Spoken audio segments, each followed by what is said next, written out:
Well, welcome everyone, and welcome Mr. Barry Peatling to the Barry Peatling Sports Show. And welcome to you, Colin Sutcliffe, and all my interstate viewers and all around the world. It's gone global the last 2 or 3 months, Colin, this YouTube stuff. How much are you up to? I think probably after today or tomorrow will be 39,000. Amazing. Simply amazing. You could almost fill Etihad Stadium. Yeah, could too. That's right. But it's just amazing what's going on around there. It must be nothing much must be going on around the world to be looking on my video every week. Or you could be rather entertaining. Well, it could be something to do with that too. But it's just the last 2 or 3 months it's just gone wacko. Wacko to diddly-o. Right. What do we got here? Oh, some people in Egypt watching my video too. So they might put their guns down and watching my while they're watching the video. Lay down your guns. Yeah, so keep watching, Mr. Egypt people. He's all about peace. Yeah. What do we have here, Barry? There's one of the action photos of Repenium in the 60s. What to say, they got you far, but didn't get me at all. So you were slippery. Too smart. So that was on the sports channel? That was a photo of the Women's League sports show every Sunday on BTV6. That photo was on there for 3 years, every Sunday. So that's why they put it there, because it's a very good photo. And what's this one about? Another photo of Repenium and me and my big mate John McGill. He was a ruckman, I was a little rover, of course. That was about 1966 too, I think. Yep. Not a bad photo either. Pretty good. It's got you there. Pretty rugged. Dominated in the... What's it say on the bottom down there? It says that watch the long and short combination, watch it well. Could play an important role. He was a very good ruckman, Johnny McGill, yeah. Yeah, you like him? He was good. Palm the ball. You could just sort of just go... None of those fists, palm, bang, at the back. And to you, always. I used to let him know what's going on. We were pretty good comment. It was very good ruckman. It makes good sense, isn't it? It makes it easy if you have good combination. Yeah, exactly. So it was, yeah. There's a little bit of yesteryear, some headlines. He was a very, very fiery man too. Was he? Oh. Had a lot of other opposition players looking around all the time that time. Bit like you. Very good. Yeah, I was pretty tough too. Yeah. Pretty rugged. Alright, well it's a nice day today, Barry. Sun's out. Yeah. Cold mornings. It was 1 degree last night. 1 degree in this house. Yeah, it was cold. Down the front. Boy, it was cold. Had the fire on, fan on, everything's on. Let's talk about Saturday, Chelsea versus Mornington. What were the weather and conditions like? The weather was pretty good, Carl, and for the amount of rain we had, those 2 nights, you live in Chelsea, where you live, it's not very far from that ground. I reckon there was about 2 inches, and the ground was like a carpet. It was dry as a bone. That was a very good. The weather too was cold, but it's football weather, and you've got to get up with a bit of. Very good draining conditions. Yeah, and you got to put up with a bit of cold weather. It was a good day for football. Yeah, okay. So it wasn't any wind. Good day for hot dog stands too. We sold 1,000 hot dogs. Ooh, I went for a bit of a bike ride because the wind was nil. No wind. No. Perfect. Well, any changes, Barry? Yes.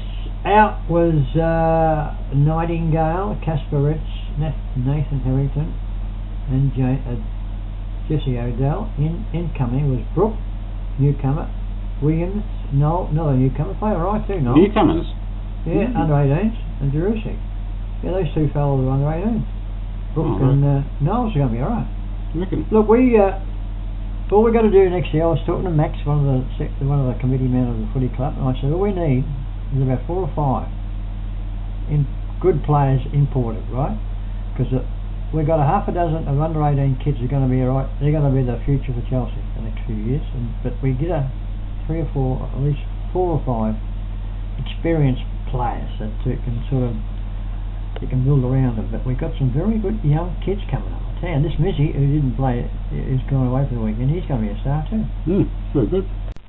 Okay, well let's get into the game. Tell us about the first half, Barry. Well, we started off pretty well. Jacko was back in business on Saturday, rucking very well, and he was getting a lot of possessions around the ground too, Jacko. He played a very good game all day, Jacko. Well done. Of course, Toddy Gardner and Daniel Arsman, the old Warriors, the old young Warriors, playing well all the time, and Rory Lancaster kicked him 4 goals on Saturday, and he played a good game all day.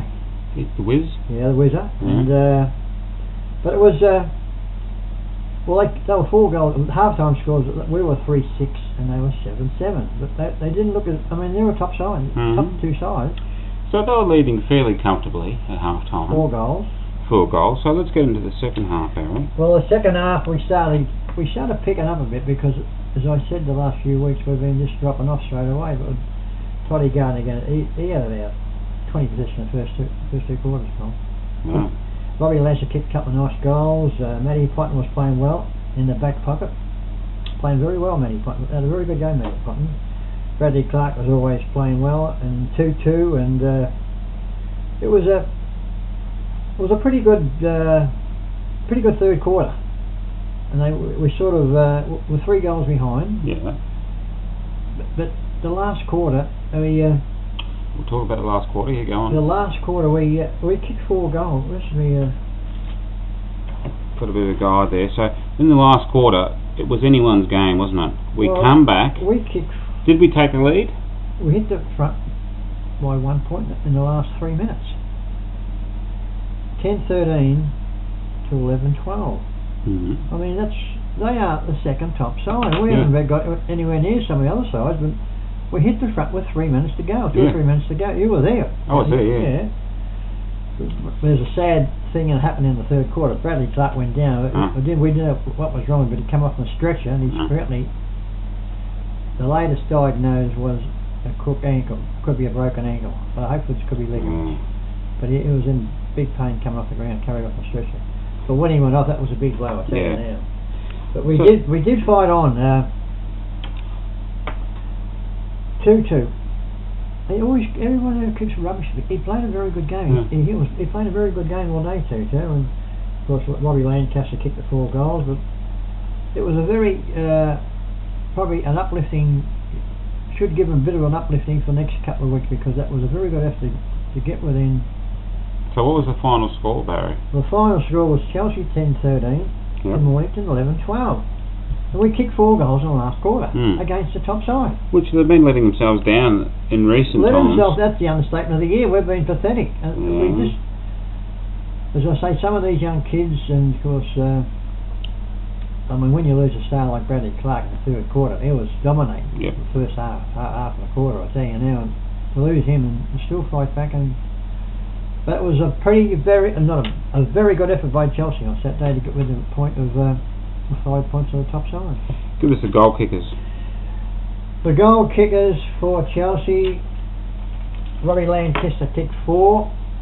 Should have 5. Missed one by just a fraction. Hit the post. 4 goals for Robbie Lancaster. Toddy Gardner 3 brilliant goals. Daniel Arsman 1 goal, one of the goals of the day, and Matty Smith 1 goal. Best players. Best players, a lot of them we had on Saturday, I'll tell you now. 2-2, Jack O'Arthur, Matty Potton, Toddy Gardner, Daniel Arsman, Bradley Clark till injured, and Robbie Lancaster. Very good. Give us the votes. 1 vote. 1 vote to Robbie Lancaster, his 4 goals, and he had about 20 possessions too. 2 votes. 2 votes to Daniel Arsman, and superstar, and of course 3 votes. 3 votes to Toddy Gardner, 30 possessions. And 3 brilliant goals. Excellent. Well, what about the interchange, Barry? You got some comments on the interchange? Well, we had no bench after half time. Midway through the third quarter, and it just so happens we played our best quarter with no interchange. No interchange in the first half. Oh, look, I stand alongside the coach's box. It's my position. In the first 3 minutes, I hear him say, 3 minutes, come on, 4 minutes, come off. And Toddy Gardner got taken off, and look, it just proved the fact that we don't need to interchange every 5 seconds. And in the second half, the players sort of get themselves settled in and get into the rhythm of the game. You don't have to be taken off all the time. Roy, leave him on, as I said last week, and that's why we got so close, because when you're playing football and you kick a couple of goals, you don't want to be taken off, do you? No. Well, 1 goal. It's same because you've got the momentum going, you've got a bit of confidence up there. Just leave him on the bloody ground, for God's sake. Alright, Barry, give us the highlights package. We have got some very good highlights. I'd say that, especially in the last quarter, Colin, there was 3 goals kicked, Toddy Gardner, I reckon we at least 55 metres out from goal and kicked a beautiful goal. And Daniel Arsman's goal, I reckon, went 60 metres. I mean, this was a tight finish, and they stood up. Of course, Matty Smith took the mark of the year in the second quarter, Colin. Up here he was. Right up here. See where that hand is? Twice. Got it. He got it and he kicked the goal. I mean, he's a freak, that fella. He just doesn't give you 100 minutes. If he plays 100 minutes, Matty Smith, would be a lot better. But that mark he took, it was unreal. Well, he stood on their heads. He's only about 5'9", 5'10". And who else we got? Oh yes, in the last quarter, I'd say Daniel Arsman's goal in the last quarter was very. I think that might have put us in front. Yeah. Very inspiring. He's just a natural leader. Just a very good player. Of course, Robbie Lancaster's 4 goals, 4 brilliant goals. He's very clever around the goals, Robbie. He's kicked us 7 goals a couple of times over the last few years. Yeah. You know that? No, you didn't know that, did you? But he has kicked a couple of 7-goal bags over the last. Yeah. And of course, Matty Smith's mark of the day, and who else I got written down there? Because he's taken a few of these marks over the year. Marks this year, Matty Smith. I reckon he's taken about 3 or 4 really good marks. So just need some consistency from him. He does. He get into the game and keep himself motivated. But apart from that, I mean, there was some. Well, that goal on Toddy Gardner, it was just outside the. Just past the 50 metre line, at least 55 metres from goal. Kicked straight through. A little star, Toddy. Unbelievable. Next week, Barry. Next week we got Karingal over at Karingal. Oh, win? Easy win? Oh, we'll beat them. Yep. No trouble, we're going to be losing Bradley Clark. Yeah. And I think we'll beat them. So that should be a good win. So look forward to that. You'll be there on the spot. Then we play YCW at home and finish with Von Beach at Von Beach. So just a few games left. Well, you never know. We might finish on a winning winning night. What they done on Saturday was very inspiring for the football club and the supporters, because we've won a game for about 10 weeks and I thought we were going to win it. They just went the turnover. They got the turnover and went bang, put through the goals. But it was a very much. Supporters will be probably very happy about that effort, I'd say. Yeah. They're not happy about there's something wrong with them. Alright, well that's next week. We get the full report. What about the Tigers, Barry? I read in the paper today. Mathematically possible. The 2 games out the 8th. Yeah. And they got a better percentage than the 8th side, I think. Yep. But they needed Collingwood to lose. That was a bit of a lie. They're playing next week will be a big test. They're playing Essendon. And who else they got? If they keep on winning, they'll make it. No, the other side's got to lose, haven't they? Yeah. Well, Collingwood's not going to. I think that who's 8th? They could play 8th is Essendon, Gold Coast. Oh, Gold Coast, are they still in? Yep. Just 8th. Ah, so we're only 2 games behind them? Yep. I think we've got a better percentage of Gold Coast too. Yeah, a bit of a chance, so they need to keep on winning. Well, if they lose a game, it's all over. This will be the test. If they can win this game, there'll be a rough chance to get in the 8th. Yeah, well, we'll see. But they're going well. I mean, they beat GWS just, by about 3 goals. 5, nearly 5 goals, 27 points. GWS, come on. Well, they beat them early in the season, Colin. Yeah, but they shouldn't have lost that. It's a win. No matter if we win by a point or 100 points, they won. But it's the Tiger supporters are probably getting excited now. A little bit. And next week they'll probably come down the big thud, but I hope not. But Tigers beat this mob, and we might be. Who knows? We might get the 8th. Cheerios, Barry. Cheerios. Yeah, I was talking to PH last week. He hasn't had much luck getting his operation done yet, but I spoke to him. He's going to rehab. But apart from that, Shandy and Carlos, they're all going all right. Annie and all the people in the Philippines, they had 6 days of torrential rain and 5 days of blackouts. No power. Disgusting over there. Manila doesn't get blackouts. They're only an hour away. They don't have blackouts. It's only little poor towns and bad luck. You just do it till we got all the power. We use the power now. Yeah, we've got the power. And I got another